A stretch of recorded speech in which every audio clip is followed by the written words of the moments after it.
Ok, ahora sí. Bueno, padre, como le señalaba el otro día, ¿cierto?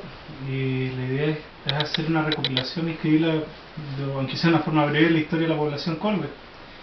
Y puesto que llama la atención la forma de construcción, autoconstrucción, y con un sistema que no se ha visto dentro del país. Y de hecho, por los antecedentes que tengo, llegó a ser la población de autoconstrucción más grande en su momento que se ha llegado a construir.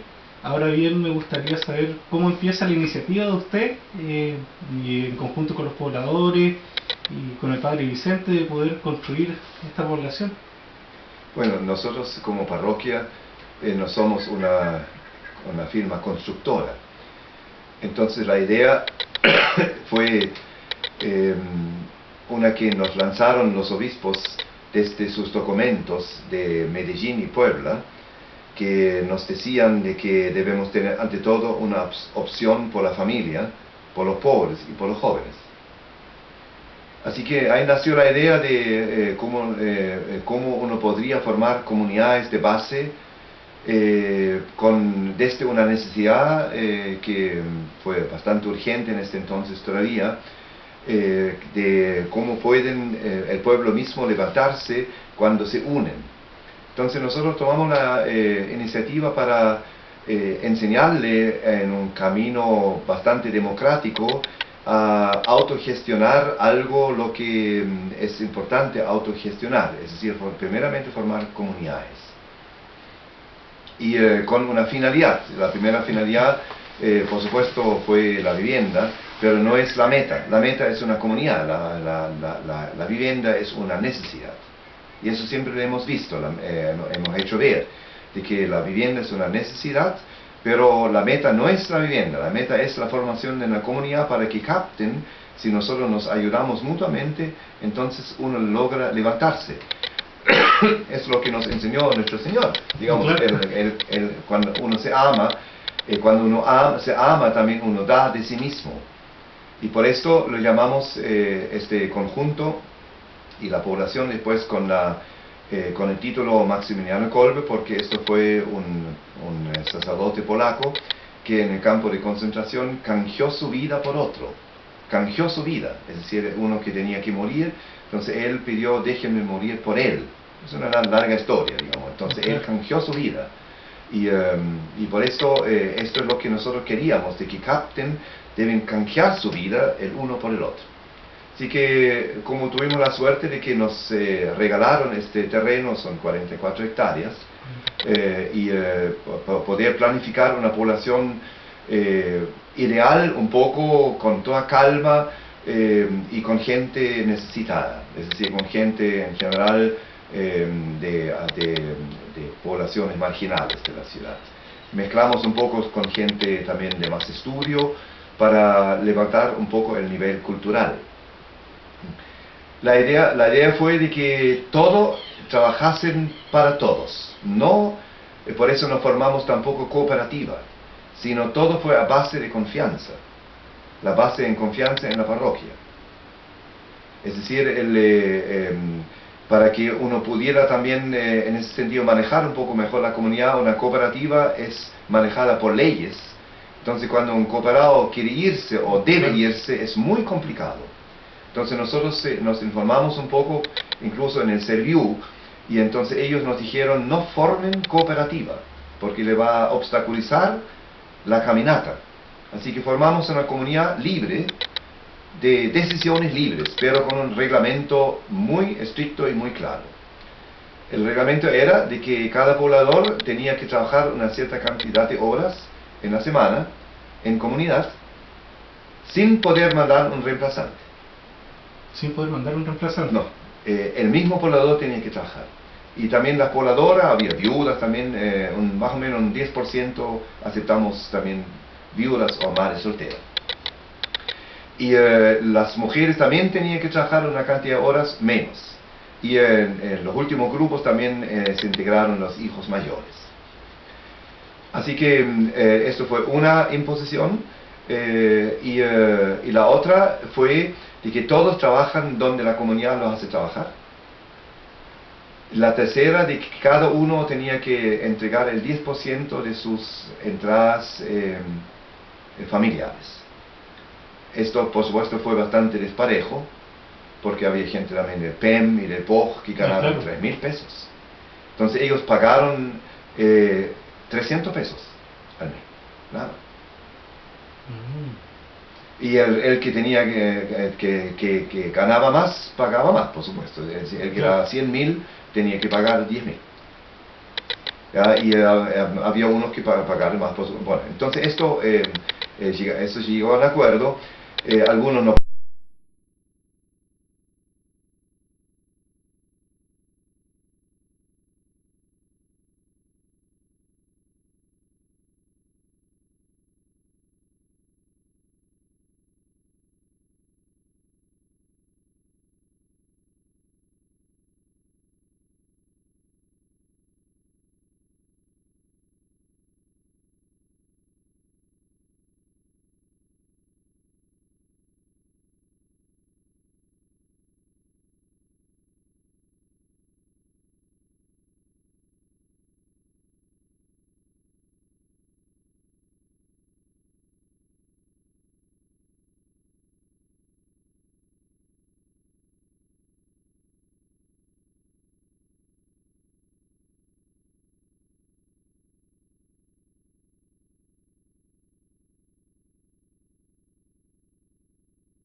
No creyeron y se fueron. Y se le devolvieron las cuotas así como la habían pagado. Si han pagado durante un año se le devolvió la cuota. No al tiro, porque la comunidad no tenía.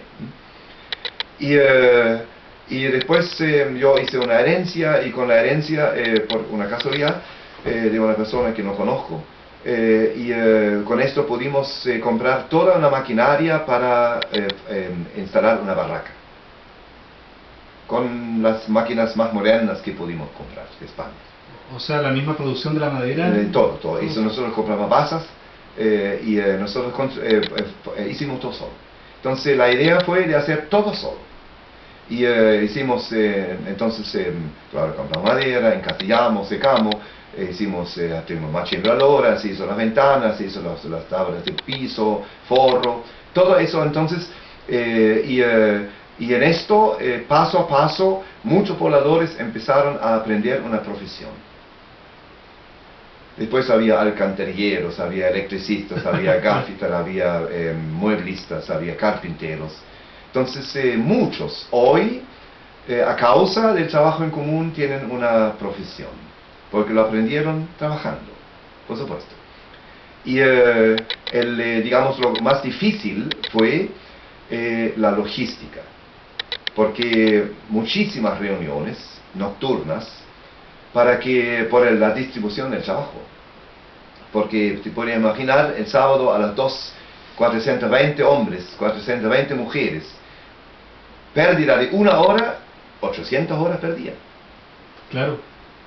Entonces la logística fue, primeramente, que esté todo tan bien distribuido para que vengan el sábado, cada uno supiera dónde tiene que empezar a trabajar, qué herramientas tenía que traer, dónde iba a trabajar. Por supuesto, los mueblistas no los dejamos trabajar en la fosa después, porque necesitamos hacer ventanas. Claro. Pues son profesionales después. Ya. En la barraca había gente incluso pagada después, porque eso tuvieron que trabajar en la semana también, porque encastillar y todo. Así que fue un trabajo de chino, pero ¿qué se aprendió? Primeramente que todos tenían que trabajar donde no eligieron trabajar. Esto era importante, para que cada uno sea igual que el otro. Nadie sabía qué casa le va a tocar, para que no usaran la mejor madera para su casa. Claro. En el consejo parroquial, que era la cabeza, nadie sabía quién era el consejo, para no fomentar compadrazgo. Para no decirle, oye, quiero vivir al lado de este, después de la... No, eso no existía. Así que así se trabajó. Por supuesto, tuvimos mucha ayuda financiera de Alemania, porque con estas pocas cuotas no se financia una población así. Claro. No se financia. Pero eso no importa, eso es una ayuda social correcta, porque para muchos, por ejemplo los del PEM y del POJ, el 10% era muchísimo. Cuando uno ganaba 3.000 pesos y tenía que dar el 10%, esto es muchísimo. Para el que ganaba 100 y daba 10, esto es mucho menos.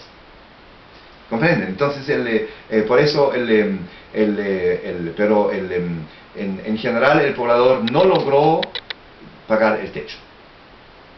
Porque todos pagaron solamente 8 años. Nada más. Por el convenio, 8 años de pago. Y después no hay más pago. Entonces el Padre Vicente y yo buscamos por amistades ayuda de nuestra patria. Lo logramos por muchas campañas. Pero esto es ayuda de desarrollo. ¿Comprende? Eso es correcto. Porque ellos dieron el trabajo, y eso es harto. Claro. Bueno, realmente una cuota que para ellos no era poco. ¿Por qué? Porque la casa se entregó sin forma. La cañería de las aguas tenían que también pagar ellos, pero la comunidad hizo el trabajo. Después tenían que poner vidrio y forrar. El resto, la población recibió cada casa, digamos, con un baño y un lavabo. Y el resto después, paso a paso, los pobladores solo en su casa. Entonces siempre entregamos entre 50 y 80 casas, siempre fue paso a paso, sí entregado. Así se hizo toda la población, hasta las soleras. Las soleras también hicimos solos. Todo, hicimos la máquina, hicimos solos, fabricamos máquina. Todo se hizo, y solamente la calle, son 7 kilómetros de calles súper anchas, que esto financiamos después con el subsidio habitacional. Cuando se le entregue título, pudimos postular al subsidio. Y el subsidio tuvieron que entregar los pobladores enteramente a la comunidad. Y con esto encargamos a la firma a pavimentar. Esto uno no puede hacer solo. Pavimentar, esto no se puede hacer solo. Ahí se necesita maquinaria y gente entendida. Bueno, eso fue el capital, así que eso alcanzó justo para pavimentar 7 kilómetros. Padre, me llama la atención una cosa de la población Colbe. El inicio empieza más o menos, si no me equivoco, en los años 78. No, empezamos la construcción el año 79, pero nosotros planificamos 3 años. El terreno compramos en el año 76. Planificamos 3 años con arquitecto, con ingeniero, para que al iniciar estuvieran todos los planos dados. Para no tener que preocuparse, falta este plano, falta este plano. Todos los planos, digamos, recibidos por el municipio y las instancias. Ahora bien, lo que me llamaba la atención, como le decía, es que la población Colbe se caracteriza por ser uno en este momento un barrio seguro. Claro, y la calidad de las casas. Tiene que ver, las casas realmente son buenas, muy buena construcción. Todo con, digamos, la construcción base es todo una madera nativa. Solamente después traslapo no nos alcanzó para hacer, claro. Pero la construcción misma no tiene ni un palo de pino. Y además, las casas son grandes. Cada uno tiene un sitio de 330 metros cuadrados. Muchos ya tienen una segunda casa incluso ahora. Bueno, está bien. Y la idea fue de que ellos se conocieran. Entonces por eso los pobladores se conocen. Por ejemplo, en los últimos años se quemaron, en general se quema una casa al año. Y dentro de un mes la casa está levantada. Solamente con los pobladores. Hasta ahora, casa que se quemó, en un santiamén la población levanta la casa, la misma casa. Y eso se nota que la comunidad funciona como comunidad. Es decir, aunque hoy ya no tanta militancia, por supuesto, alguno creo que un 10% ha vendido su casa mientras tanto, pero son libres, ya eso ya pasó tanto tiempo. Claro. La idea es de que una comunidad donde se conocen también se apoyan. Y ahí nació, digamos, esa fue la idea, digamos, que se cuiden mutuamente para el futuro. Ahora, por ejemplo, niños se enferman, hacen campañas y hasta ahora siempre la población ha apoyado en forma increíble.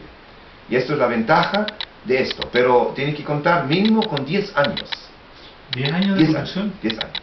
Esto no se hace rápido. Primeramente se trabaja solamente sábado, por ejemplo. Domingo prohibido. Y claro. Ya el domingo no, eso no te permití nunca.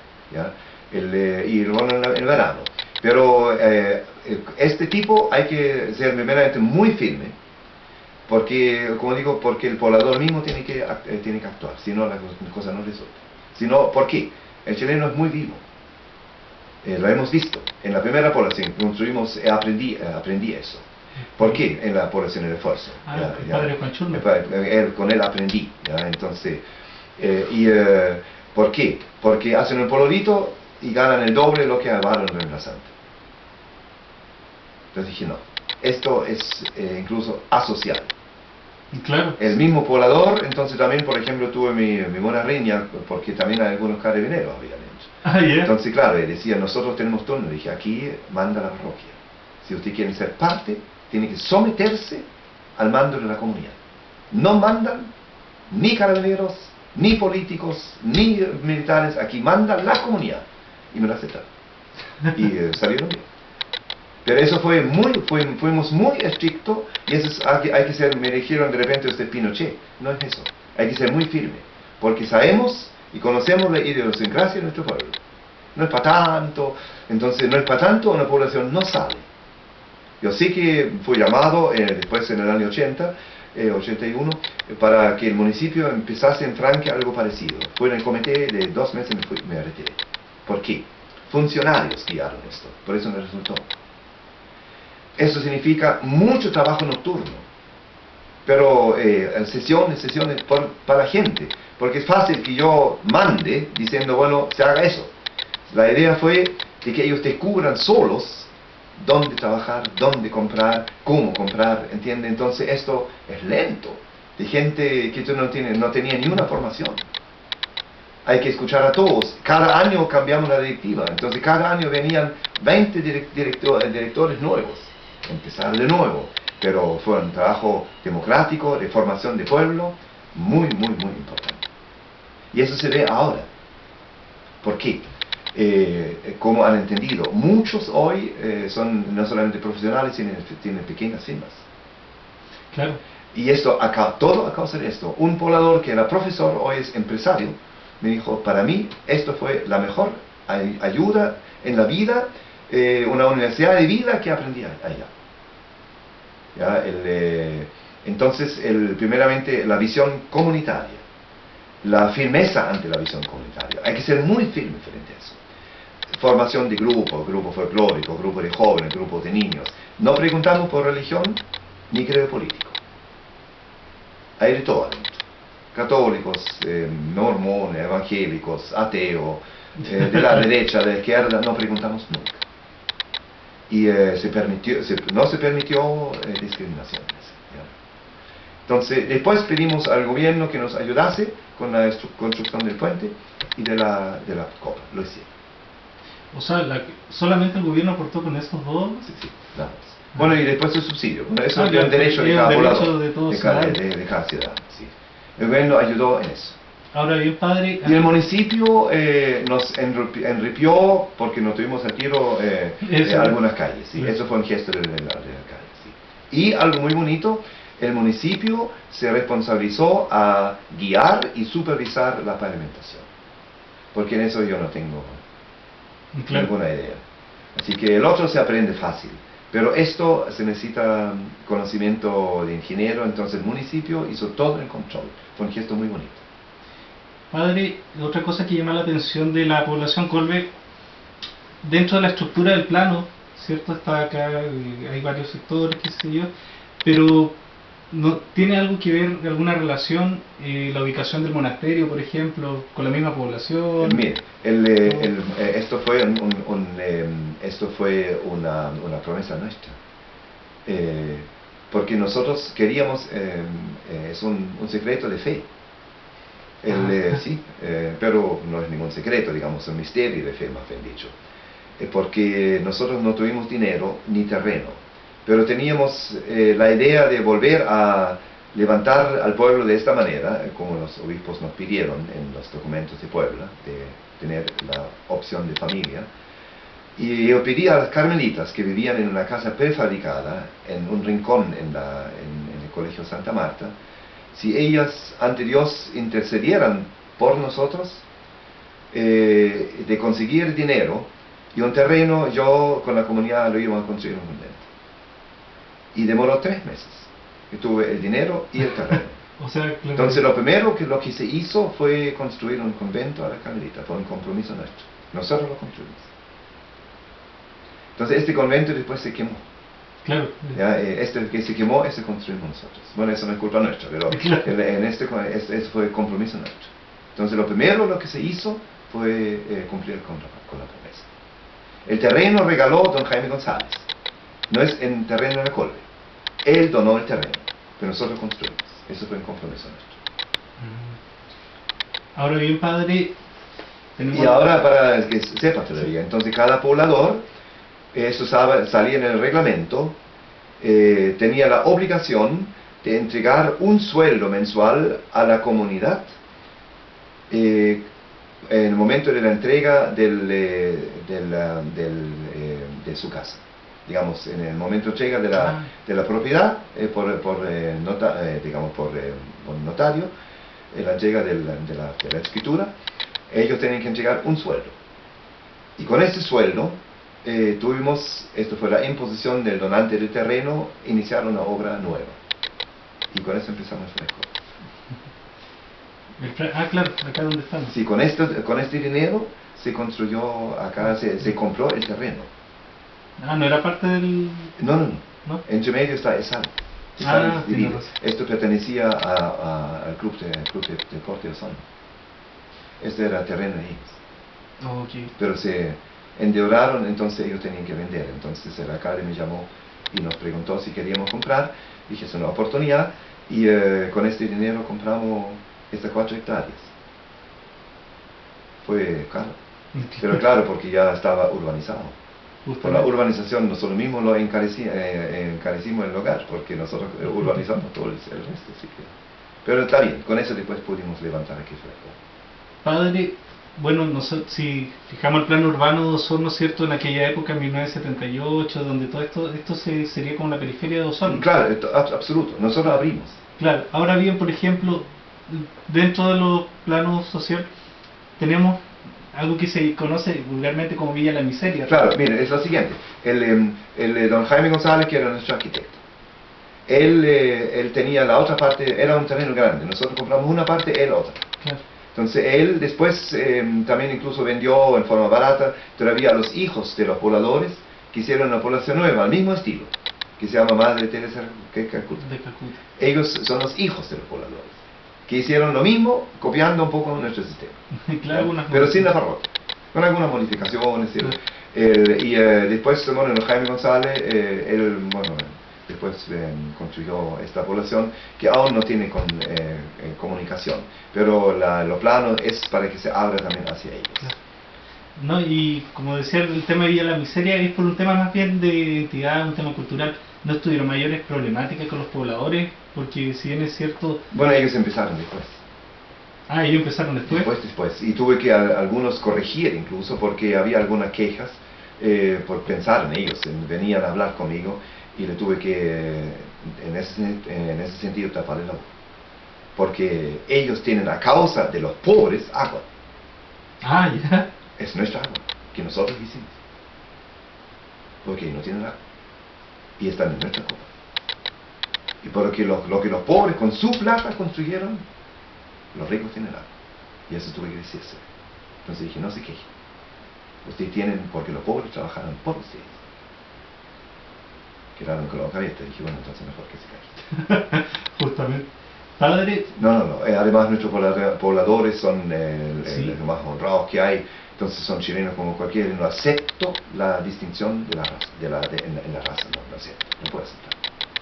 También me llamaron algunos campesinos, digamos, dueños de fondo aledaños.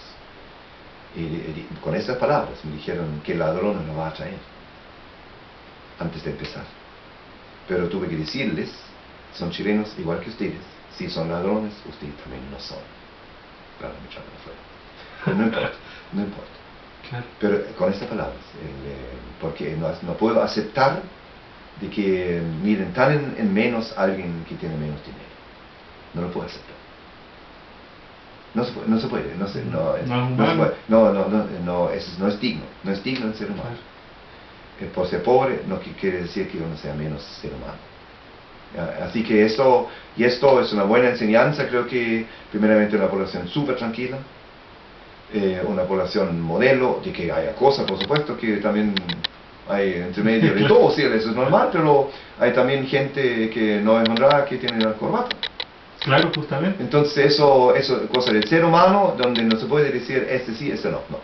El ser humano es pecador, y pecan los grandes, los pequeños, los ricos, los pobres, todos pecan.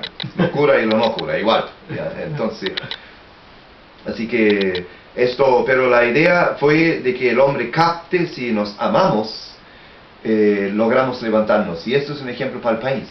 Y por eso he luchado para que se capte de que el país puede levantarse, pero por eso yo tengo que dar de mí. Y eso es lo problemático de nuestra sociedad. No quieren darse de sí. Tengo que dar de mí aunque me duela, y no una vez, sino continuamente. Continuamente. Es la única salida para un país social.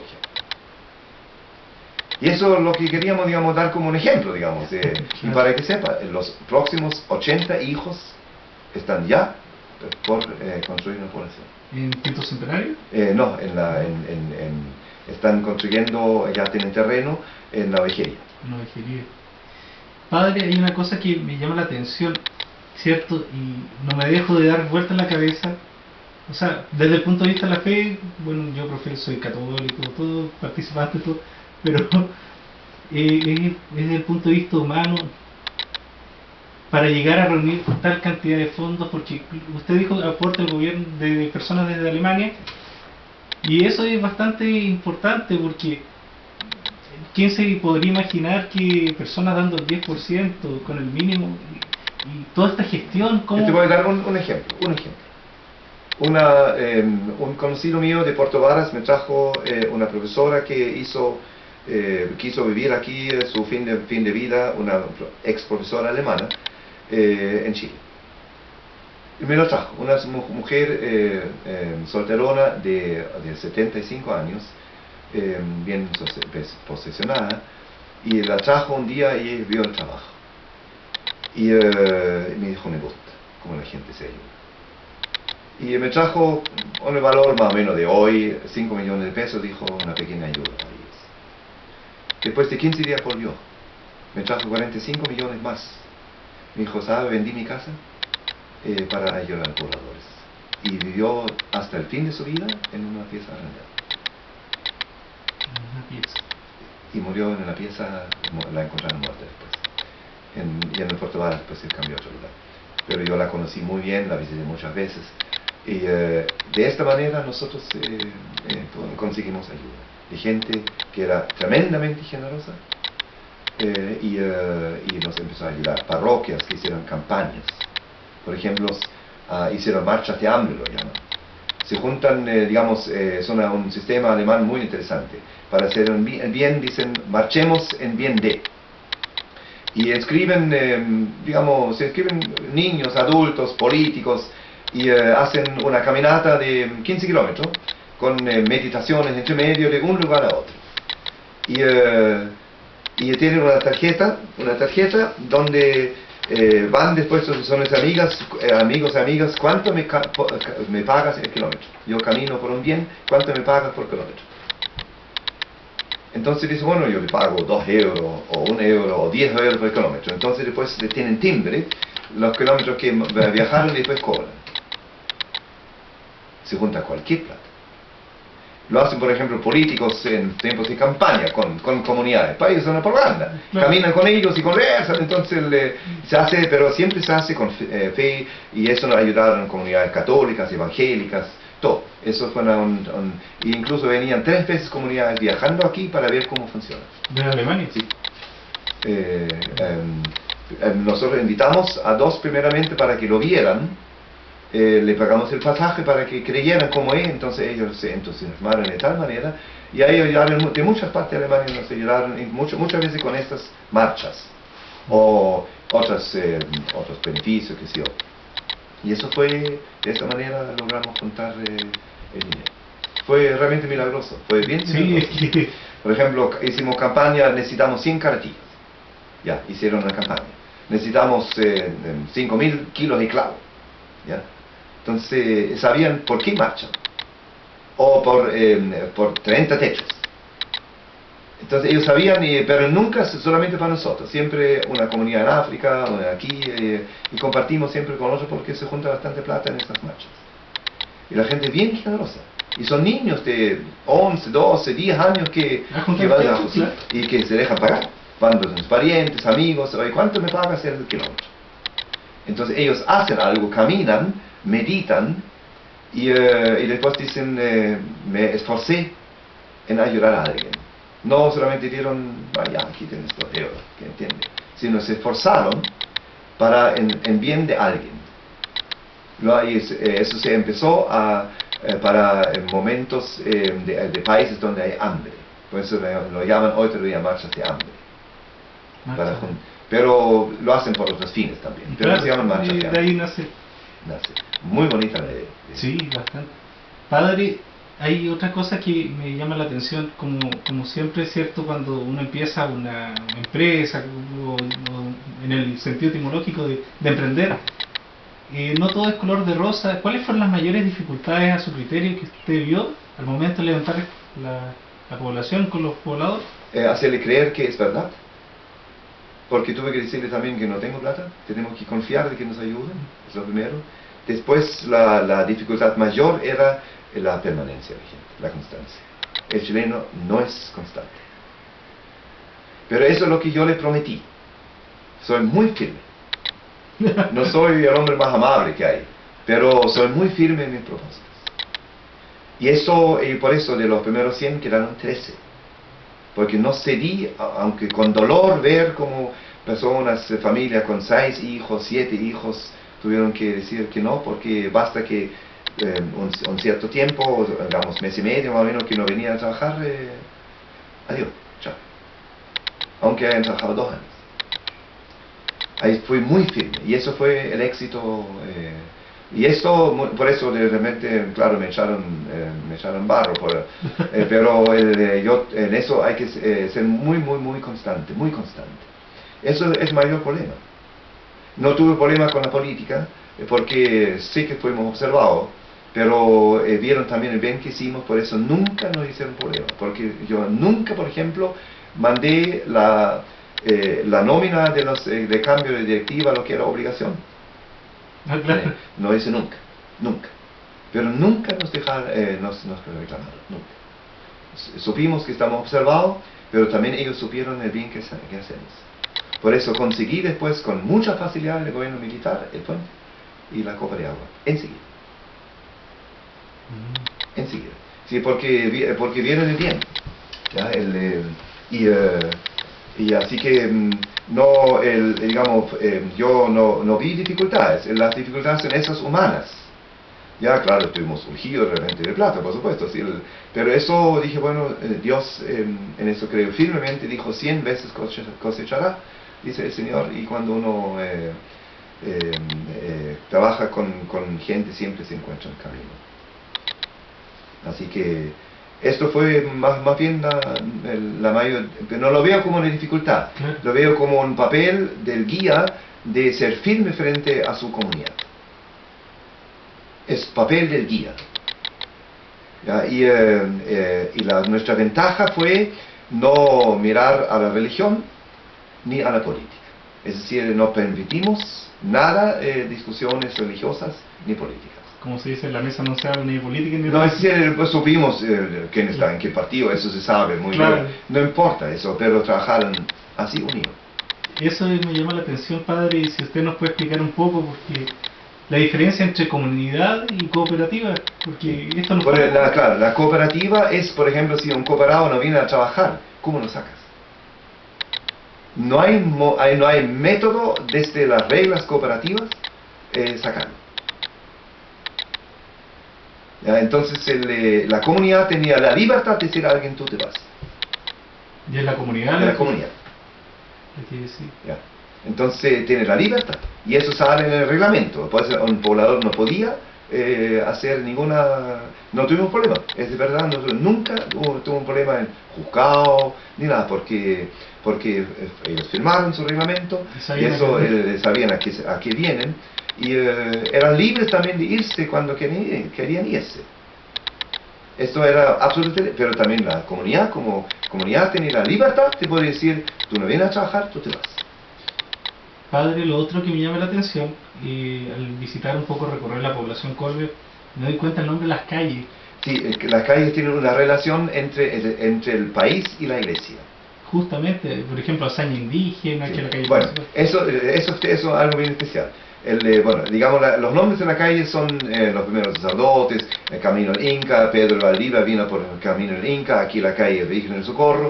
Pedro de Valdivia tenía en su equipaje una pequeña virgen que se llama Virgen del Socorro, que está ahora en Santiago, en la iglesia.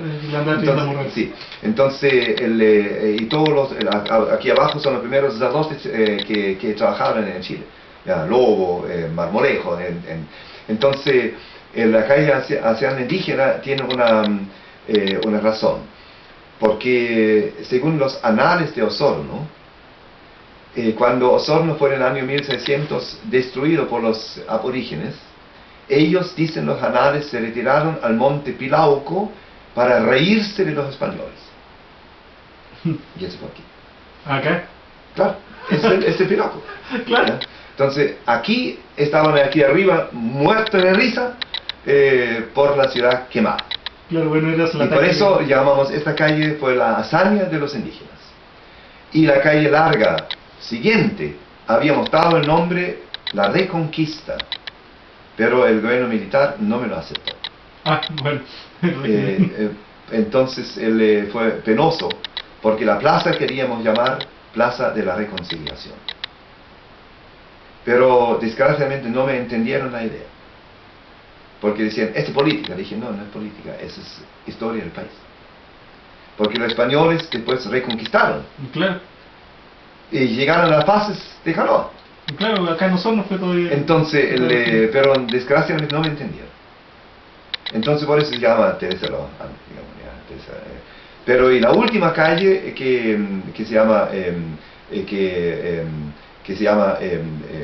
Laura Vicuña queríamos llamar según el primer poblador que murió, pero tampoco me lo aceptaron porque tiene el mismo apellido del hierbero de Río Negro, ¿cómo se llama este famoso?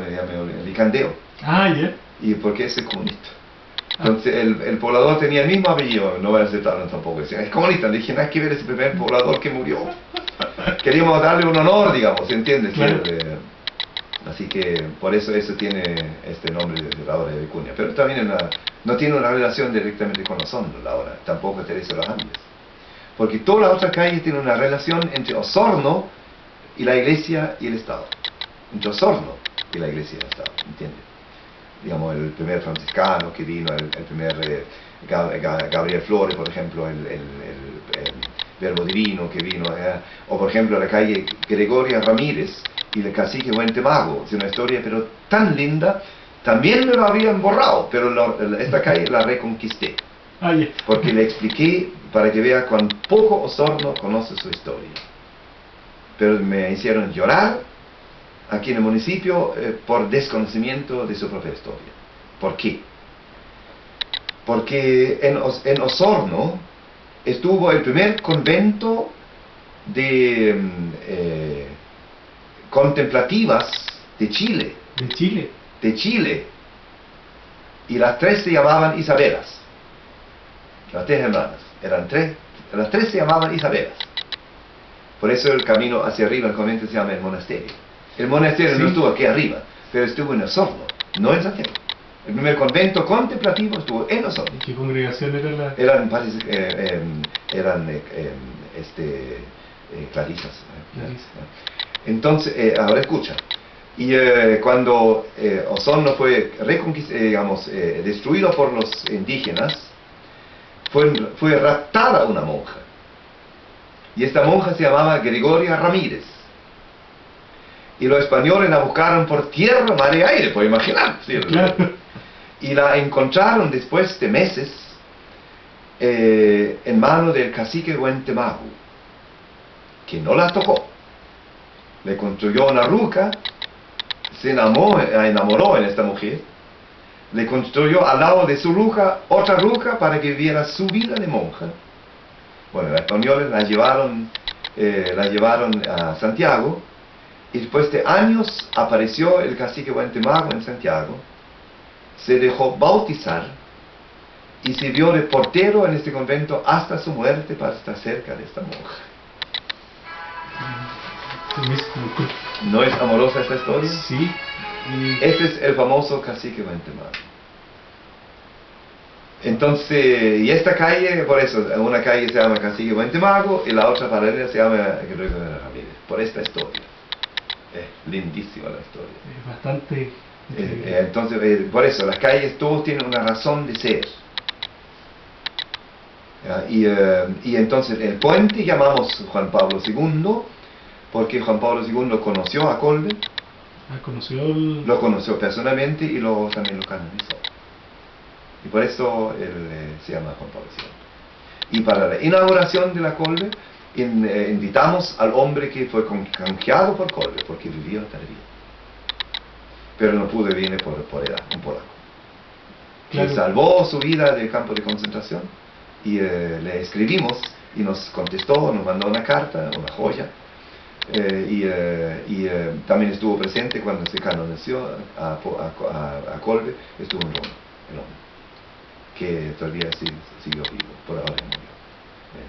Francisco Gajowniczek. Padre, bastante bueno.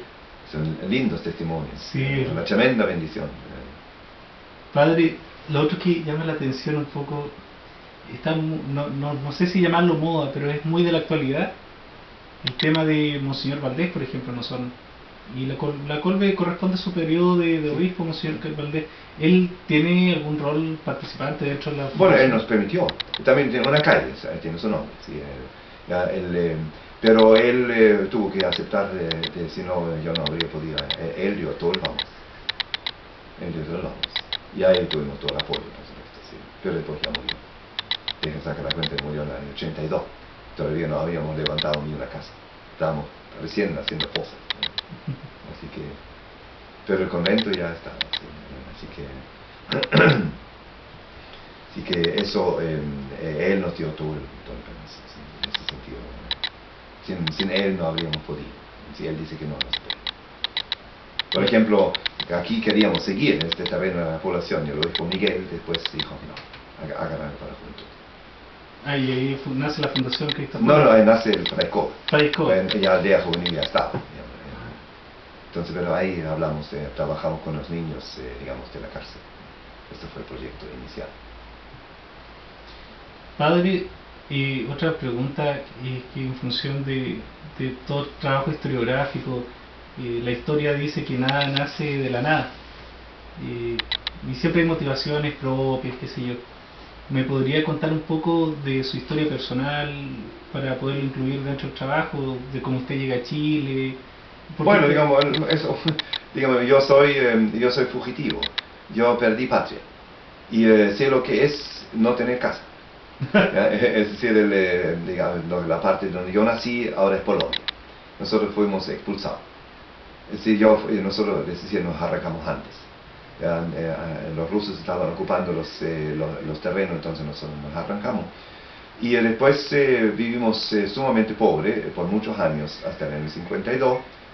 Volvió mi padre de la prisión y después nos trasladamos Y bueno, ya para mí era claro que yo iba a ser misionero. Él nació en el tiempo de la pobreza. Ahí nació. Pero claro, con poca claridad todavía, por supuesto, pero yo con 9 años supe lo que iba a hacer.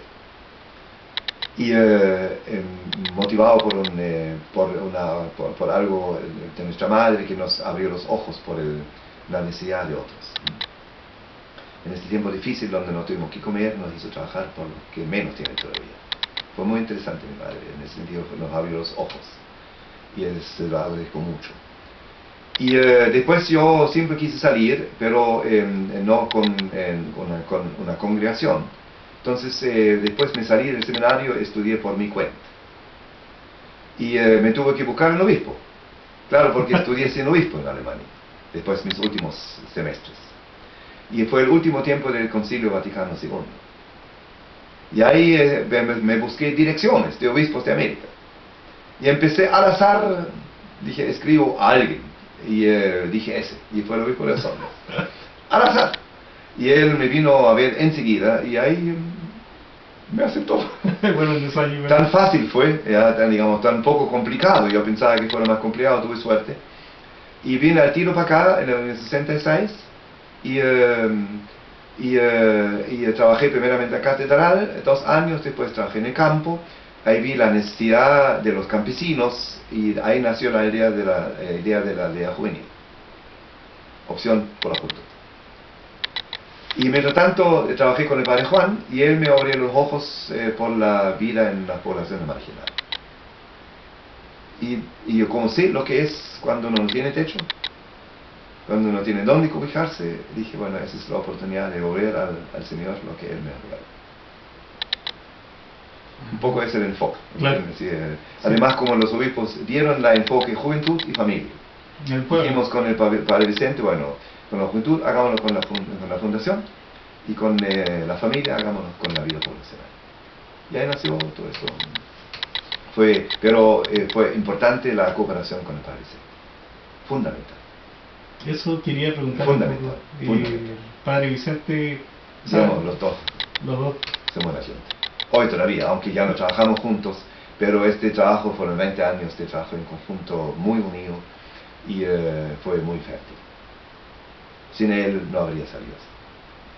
Porque ahí necesita un apoyo firme también de hermano, ¿entiendes? Sí, porque ahí se necesita una hermandad fuerte y nos entendemos muy bien. Somos muy diferentes, claro. Pero nos entendemos muy bien en el enfoque de la vida. Y eso es importante. Así que estoy muy agradecido de que no nos conocimos antes, nos conocimos aquí. Padre, y como última pregunta ya, un poco, dentro de esto de la población Colbe, ¿cuál es el máximo, qué es lo que usted más rescata para usted, como dijera, como su mayor orgullo dentro de...? Mire, yo aprendí lo que es amar, porque amar se aprende donde la cosa no funciona, donde debes amar al que quizás no entiende, donde debes amar donde ves oposición, pero donde tienes una meta clara. Esto lo rescato los pobladores, con su modo de ser, en sus dificultades de hacer las cosas, en su diferencia de enfocar también. Yo aprendí cómo se ama, te digo en franco. Y esto a causa de este valor. Eso, y lo agradezco mucho. Eso es una cosa muy, muy espiritual lo que me enseñaron los pobladores. Ellos ni lo saben. Pero es esto, sí. Así que eso yo los agradezco. Sí. Esa es la máxima enseñanza. Sí, sí. Es cierto, no es bla bla, es cierto. Por las dificultades y las bondades. Cómo se ayudan, cómo logran entenderse y también cómo no se entienden, cómo se oponen. Todo esto fue una lucha interior muy fuerte. Porque tampoco ellos muchas veces entendieron mi intención. Porque querían una casa. Y yo tenía que hacerle ver, la casa no es una meta. La casa es una necesidad, pero no una meta. Entonces ahí fue mi sufrimiento. Pero aprendí con ellos. Porque quería hacerle ver de que la meta, la vida es otra. Porque el amor perdura. La casa, como digo, es una necesidad, un nido se necesita para vivir, pero también puede vivir sin eso. Puede vivir en una callampa, que no es digno, ¿ya? Pero si hay amor, entonces no importa. Yo vivía así, viví en una pieza con 8 personas, 7 años, sé lo que es no tener agua, no tener luz, no tener baño. Entonces lo viví. Pero viví muy feliz mi juventud, muy feliz. Tan pobre como aquí, no puede imaginarse. Yo salía a robar para comer. Tenía 6 años, ¿entiendes? Sé lo que es no tener. Entonces, pero mi juventud fue súper feliz, porque tuve una muy buena hogar. Fue súper feliz mi juventud, porque tuve buen hogar, ¿entiendes? Mi madre fue sin papá, digamos, el papá, yo tenía 13 años cuando lo conocí, cuando volvió a la depresión de guerra. Después él tomó la rienda, por supuesto, ¿sí? Pero ya éramos grandes, ¿entiendes? ¿Sí? Claro. Pero por eso la idea de celebrar, la meta es otra, la meta es la comunidad y el amor mutuo, el apoyo mutuo. Eso es lo que hace levantar un pueblo también. Por eso es una lucha, y estoy contento porque se logró formar una comunidad. Claro, hoy un poco más suelta, ya pues normal, porque ya no salen a sábado a trabajar, pero cuando hay necesidad, ahí está. Tampoco todos. Tú no logras eso con 100% nunca en la vida. A muchos voladores también hubo que arrastrar, ¿entiendes? Normal. Pero logramos mucho, muchísimo. Pero por eso tiene que estar súper firme en eso.